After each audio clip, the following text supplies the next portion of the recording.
আসসালামু আলাইকুম। ওয়ালাইকুম সালাম। অসংখ্য ধন্যবাদ আপনাকে কথা বলার সুযোগ করে দেওয়ার জন্য। তো আঙ্কেল, সর্বপ্রথমে জানতে চাচ্ছি আপনি কেমন আছেন? আলহামদুলিল্লাহ। আলহামদুলিল্লাহ, আল্লাহ আপনাকে ভালো রেখেছে, আলহামদুলিল্লাহ। তো আঙ্কেল, আপনার নামটা জানতে পারি? নাম? জি, আমার নাম নূর মোহাম্মদ। নূর মোহাম্মদ তোতা। তোতা, চমৎকার একটি নাম আপনার, অত্যন্ত চমৎকার একটি নাম আপনার। এবং আপনার নাম শুনে এবং আপনাকে সামনাসামনি দেখে যেটা বোঝা যাচ্ছে, আপনি অত্যন্ত একজন সাহসী মানুষ।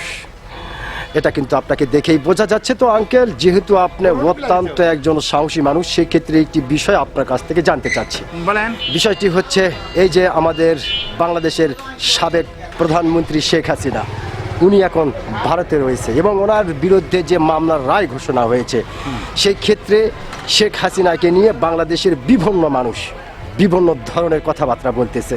কেউ বলতেছে শেখ হাসিনা আর কোনোদিন বাংলার মাটিতে পা রাখতে পারবে না, আবার কেউ বলতেছে যে না, উনি অচিরেই বাংলার মাটিতে আসবে বীরের বেশে, আবার কেউ বলতেছে আসতে পারে, একটু দেরি হতে পারে। তো সেই ক্ষেত্রে আপনি একজন সাহসী মানুষ হিসাবে আপনার কোনটা মনে করেন? শোনেন, জি, এটা হলো এমন একটা পর্যায়ে এসে গেছে, মানুষ যখন দেওয়ালে পিঠ থেকে যায় এমন হয়েছে যে তার মনে করেন নির্যাতন, শাসন, তার আচরণ মানুষ অতিষ্ঠ হয়ে গেছে। অতিষ্ঠ হয়ে যাওয়ার পর মানুষে দেখতেছে যে ইনি একটি শাসক নয়, স্বৈরা শাসক। এই বেশি বাড়াবাড়ির জন্য বাংলার সম্পূর্ণ বাংলাদেশ ফুপে উঠে মানুষকে এমন পর্যায়ে গেছে যে তাকে মনে করো বিতাড়িত করতে মানুষ বাধ্য হয়েছে। হ্যাঁ। তার মানে আপনি যেটা বোঝাতে চাচ্ছেন যে শেখ হাসিনার কি কোনো চান্স আছে বাংলার মাটিতে পা দেওয়ার, বা এরকম কোনো কিছু আপনি কি মনে করতেন? হ্যাঁ, তার যোগ্যতায় তাকে পা রাখার এক রাখবে।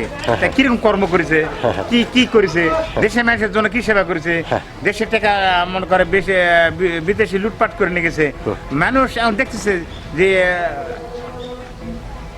মাক্কাল ফলের মতন দেখছে, উপরে চকচকা, ভিতরে দেখা যাচ্ছে মাক্কাল ফল, মানে কালো কালো। হ্যাঁ, কালো।